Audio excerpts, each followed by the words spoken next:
Don't you think it's crazy that, do you understand the technology for us to hear the pilot? I am actually utilizing it right now.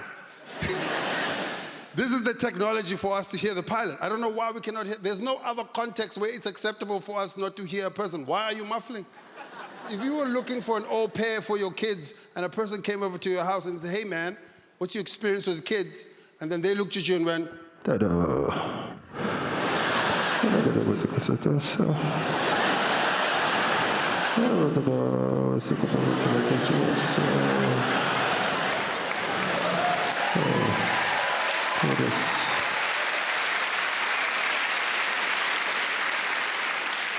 Like, you need to get out of my house, son.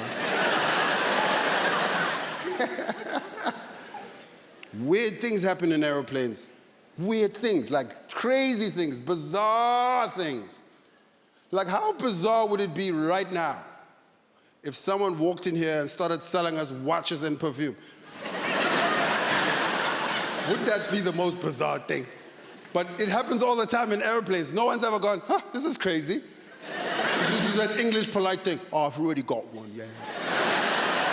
I'm not looking at the moment, yeah. Not every airline should be selling watches, though. Like Ryanair, no business selling watches. You need to watch Ryanair, your flight's 7 hours late. And also, why am I buying a 400-pound watch on an 11-pound flight?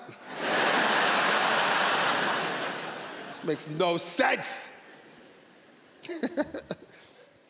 Yeah, being in London is cool. I like being in London. One of my favorite things to be in London, there's so much to do. I try to buy a ticket online to watch Wimbledon. Yeah, man. The Wimbledon final, I was like, I'm excited. Went online, it was 3,000 pounds. I was like, what? 3,000 pounds.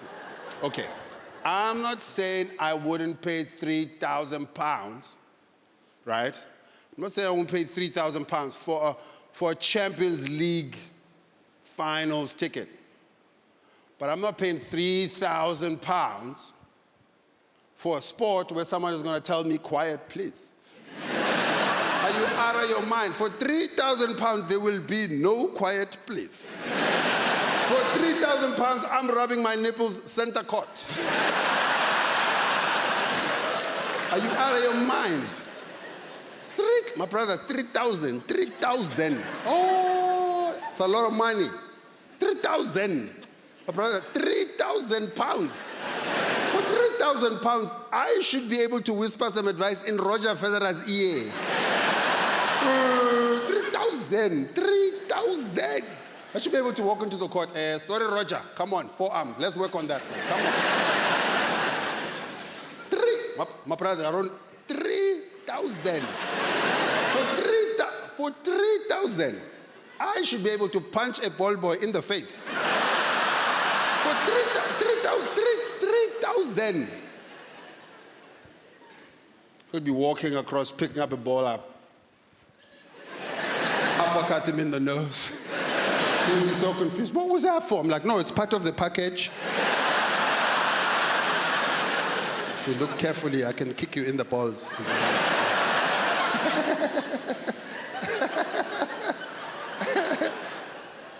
My parents are disappointed I didn't get married because, like I said, I'm Egyptian. I'm in my 40s, so I was supposed to be married 30 years ago. So they're like, tick-tock. When's this happening? But they don't understand dating. My parents didn't date. They were in arranged marriage. They met on The Bachelor season 3, I think. They don't get that joke or anything I do, but I was supposed to be a doctor or a lawyer or an engineer, which is pretty typical for Arabs, actually. Like, I went to Palestine once to do comedy there because that's what that region needs, just dick jokes. So thought I'd help. And after the show, there was a Q&A, and somebody in the audience was like, why did you decide to become a comedian? And as a joke, I was like, oh, I wasn't smart enough to be a doctor. But they didn't get it. They were like, oh, I'm sorry. Maybe if you study harder, you can do it. I was like, yeah, definitely. This is a lifelong dream. That's all right. My dad thinks I'm his responsibility until I'm my husband's responsibility. But at no point am I to be my own responsibility, right? Like the women in my culture need a chaperone through life. Like we just don't have the same rights as the men. Because my dad wanted to move from Cairo to America, so he just moved. You're a man, bye, right? My mom wanted to move from Cairo to America, and they were like, well, let's find you a husband in America. And that's how they met. 3 of my aunts became nuns. That's a lot of nuns for one family. And I was like, Mom, why did all your sisters become nuns? She was like, because they didn't want to get married. And then she caught herself. She's like, because they love God. I was like, no, I knew it. They saw their options. Meet Samir. He doesn't know how to do his own laundry, and he has hummus in his beard right now. You can have sex with him every night, or meet God. The only thing you have to do on your knees is pray. And they were like, yeah, God, that's perfect. Thank you. I love being in London because it's so close to the rest of Europe. I love to travel. I go to Paris. Tell my American friends I'm going to Paris. They get so excited for me. They're like, oh my God, Paris, we love that for you. We love Amelie. And I tell people here I'm going to Paris. You don't give a shit at all. All you ever say when I say I'm going there is, oh, cool, how are you getting there? Are you taking the train? Oh, the train's so great. You're going to love the train. Like, cool. Every time. How are you getting there? You taking the train? Oh, the train is so great. Like, so is Paris. Why can't I talk about Paris? What? I'm going to go to cafes and museums. I'm going to see Jim Morrison's grave. And you're like, that's cool. How are you getting home, though? You taking the train? Train's so great. Like, it's a good train. Relax. It's good to vomit on. And last time I was there, this Parisian man walks right up to me. He was like, you have fire. This is why I love the French. What a thing to say to a stranger. You have fire? Yeah, you're damn right I have fire, sir. Right? I'm a strong, independent woman. I'm a comedian. He didn't know any of this, but he must have just seen something in me, like my aura, and he had to come up and be like, you have fire. Turns out he was just looking for a lighter.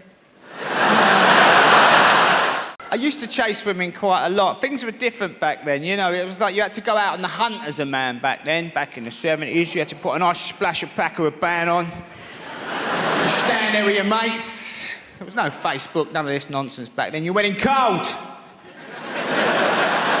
You went in cold. You're there with your mates Friday night, you've had a couple of pints of lager, got your shirt on, jeans pressed. You say to your mates, look, I'm going to go and get them birds over. When I bring them back, don't mess it up. Walk over to them. Evening, ladies. I know it must have hurt when you fell from heaven. Maybe my friends and I could ease the pain by buying you a few drinks. No, fair enough. Come on, we're going. We're only coming here on lesbian night, aren't we?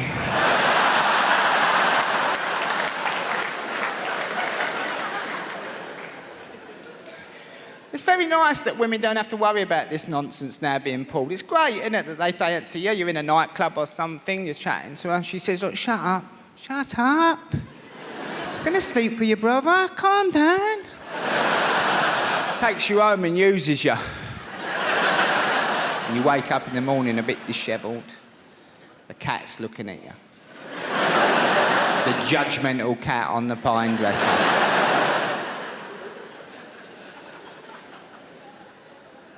But the worst thing has happened in all the commotion. You've forgotten her name. Now, I'm a bit old-fashioned. I think if you chomped on someone's fanny, you should remember their name, you know what I mean? It's a little bit of a rule of mine.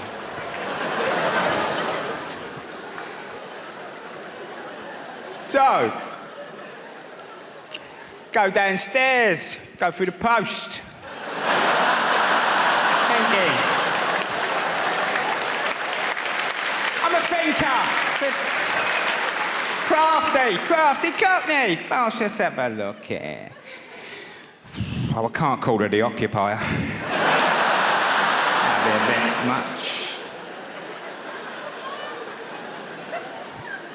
But I'm not so old-fashioned. I don't think if you've slept with someone very quickly, there still might be something there beyond the lust. So you tend to go out for a date, don't you, on the Wednesday night after work. You don't want to mess your weekend up. You go express. Pizza Express, not a hut. Too soon for the hut. Hut comes later. It's got to be express early days. Marbling table, flour. It's all going on. Now she's thinking, this geezer's all right as it happens. He's a bit of a stunner. He's not bad in the bedroom. Then you start proving you've got half a brain and all. She thinks he's a potential boyfriend. Ooh. Ooh, potential boyfriend. Suddenly you're getting this speech halfway through the 4 seasons. Listen, can I assure you, it's not my usual practice to sleep with men as quickly as I happen to have slept with you. And I'm like, relax, homeowner.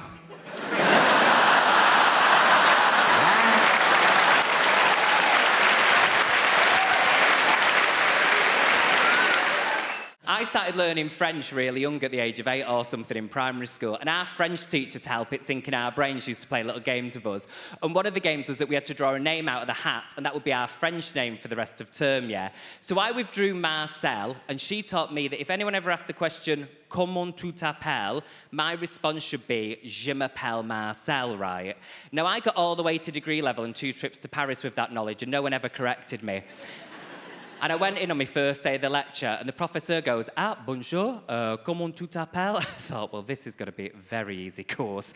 I went, bonjour, je m'appelle Marcel. He's like, no, comment tu t'appelles? And I went, je m'appelle Marcel. He's like, no, comment tu t'appelles? And I went, je m'appelle Marcel. He's like, no, comment tu t'appelles? I went, je m'appelle Marcel. He's like, no, comment tu t'appelles? I was like, je m'appelle Marcel. He's like, no, comment tu t'appelles? Je m'appelle Marcel. He's like, no, comment tu t'appelles?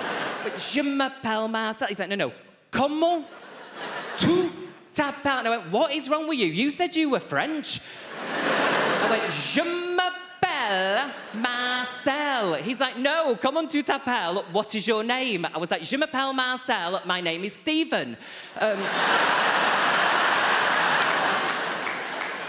So educated. And as part of our course, yeah, we had to do a year abroad. Hold on. Gap year.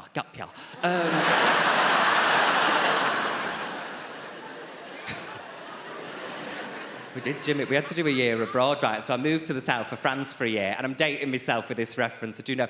But I thought it would be like a Hilary Duff film, right? Do you know where I'd like move to the south of France, get a job in a little boulangerie, fall in love, move into the guy's chateau, and never have to come and perform in Hammersmith? Do you know what I mean? And me and my friends all had a bit of a dream. Like my friend Kate, she's married to a guy now called Flanagan and lives in Nice. That was my dream, bitch.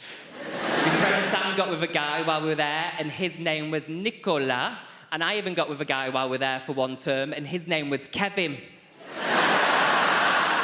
It wasn't even Kevin. I went all the way to the south of France and found the only guy from Stockport. Just called me Sally Webster. And the thing I hated the most about doing that year abroad was I don't like flying. Give me a cheer if you like flying. Give me a cheer if you don't like it. Yeah, all the ones sat in the sky. I really hate it, yeah, because everyone's like it's the safest form of transport, but that's not true, is it? Because speak to someone that's been in a crash. And that is valid. That is really valid. And I've had to find my way of getting round it. You need hints, tricks, don't you? So my therapist said you just need to sit on the plane doing this.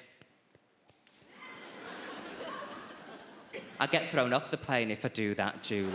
And the way I've been trying to get round it, hear me out, you're going to think I'm mad, right? Do you know sometimes when you look at someone and you think, like Aaron, I look at you and I go, you would never die in a plane crash. You've got that kind of face, you know, it's like, you're not going to go that way. Whereas some people, they've got that face where it's like, have you already been in one?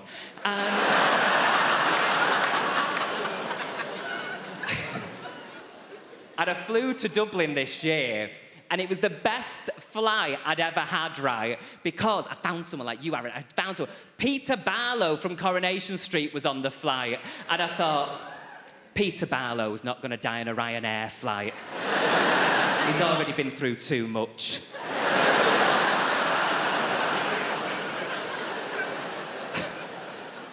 It's nice seeing people out, man. We've had a weird few years, innit? There's been a lot going on, the pandemic. You know, monkeypox, World War III, right? No, World War III scared me, you know. I was terrified when that Russian bloke came on TV, right? When he came on TV and he was like, World War III has begun, right? I lost it, right? I was so scared, right? Because I looked around at the men of my generation, right? And I was like, could we fight a war? Could the men of this generation fight a war, right? And I came to the conclusion, no, we are done for. We're finished, bruv, right? Not me, I'm a bad man, but some of you, like, do you know what I mean, right? No, we can't fight a war, brother. You mad? They will take half of us out with gluten. Like, do you know what I mean?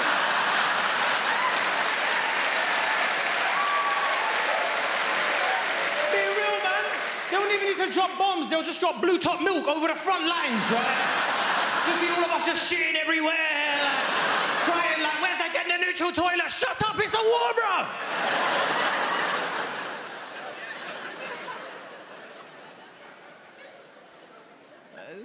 It's good to see you lot out, man. That whole thing was scary, man. Do you know the scariest part of that thing? The mayor of London came on TV, right? And he was like, London is well placed in case of a nuclear attack. I was like, are you out of your goddamn mind? There's leaves on the track and we're done for. Right? Forget a nuclear winter, we can't survive autumn, bruv, right? It's nice seeing you guys out, man. We've had a weird few years, man. Monkeypox is on the horizon, right? There's going to be no anti-vaxxers when it comes to that one, is there? Right? As soon as you see a massive pimple that big on your face, you're like, yeah, inject it, bruv. Do what you want, right? The thing with COVID, we had everything in it, right? Like, people were talking about the vaccine. Like, there was people on both sides that I didn't understand. Like, I don't care if you're vaccinated, just have a good reason, because I didn't get both sides of it. You know, you had pro-vaxxers and you had anti-vaxxers. Are there any anti-vaxxers in? They're louder on Facebook, innit? Like...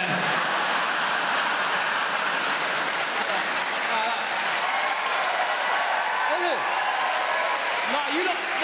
Those anti-vaxxers are loud on Facebook, innit? Like, Bill Gates, he's taking your soul. You lot are sheeple. All right, shut up, man.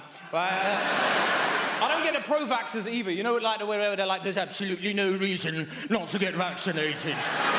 There's absolutely no reason. It's like, of course there is. There's reasons for some of the most horrendous things in the world, like listening to R. Kelly's music. Do you know what I mean? Like, there are reasons. What, you're going to tell me there's no reason to listen to R. Kelly's music? Are you mad? Right, what, you want me to never watch Space Jam again? Are you out of your mind, bruv, right? Listen, there's reasons to listen to R. Kelly's music. As much as you want to deny it, there's reasons, right? Say you're in a Squid Games type scenario, right? And the challenge is to play a song that a diverse audience is going to sing along to, yeah? I don't know about you lot, yeah, but I'm picking Ignition, innit, right? Don't go home and say, I told you to listen to R. Kelly, by the way. He's a piece of shit. Don't listen to him, right?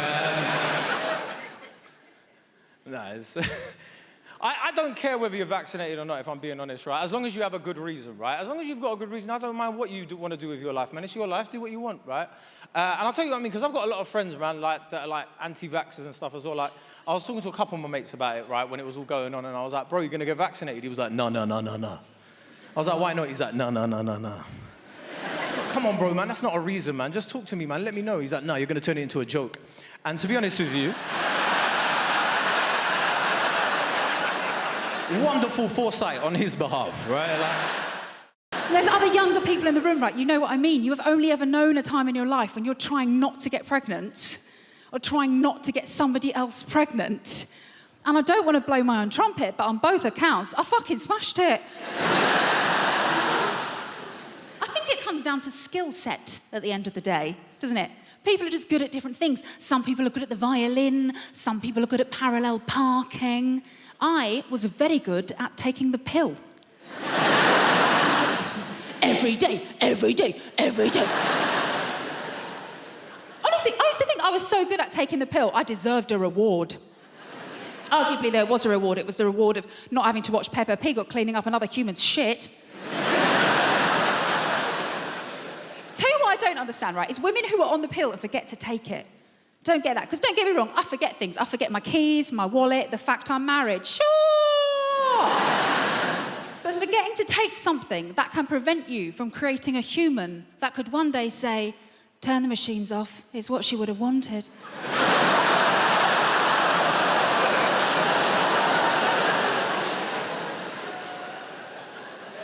I'm going to remember that one, thank you. Obviously does happen though, women forget to take the pill, they get knocked up. Happened to a girl I used to work with actually, when I used to work in an office, right? And we were chatting about it one day. She was so blasé, we're in the kitchen. She's just standing there rubbing her belly like, well, the thing is, I've just got really bad memory. I was thinking, that's funny, because every day without fail, you remember to steal my milk. Maybe if you'd strapped your packet of microgynon to my semi-skimmed... Stephen in accounts wouldn't be telling everyone how you trapped him. But I think the reason I was always very good at remembering to take the pill, because I've been on it for so long. I was on it since I was about 16. And the reason I started taking it was because I was going out with my first boyfriend, Kevin Sutherland. A boom, chicka, wow, wow. He was quite the catch. He had a Peugeot 106 and a tattoo of Bart Simpson, which I thought showed a great joie de vivre. And things were going very well between Kevin and I. We had matching bracelets from Argos, so you can tell how serious we were. And we'd agreed that we were going to do it for the first time, right? So I was like, right, I put myself on the pill because my first time is going to be really special. My first time is going to be just like in the movies. So the big day arrived, and Kevin, bless him, he made such an effort for everything to be really perfect. Like, he paid his little brother to leave the room.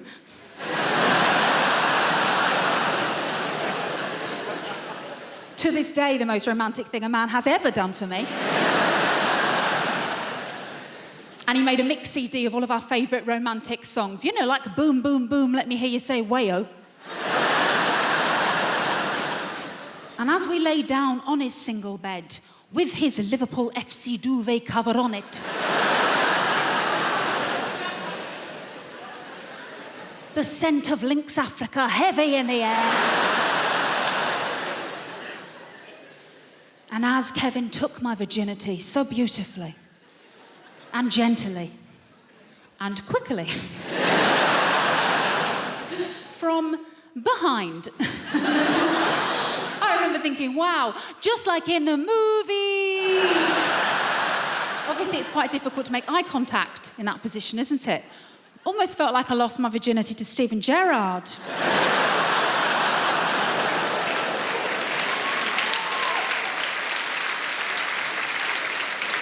I'll never walk alone. I never will.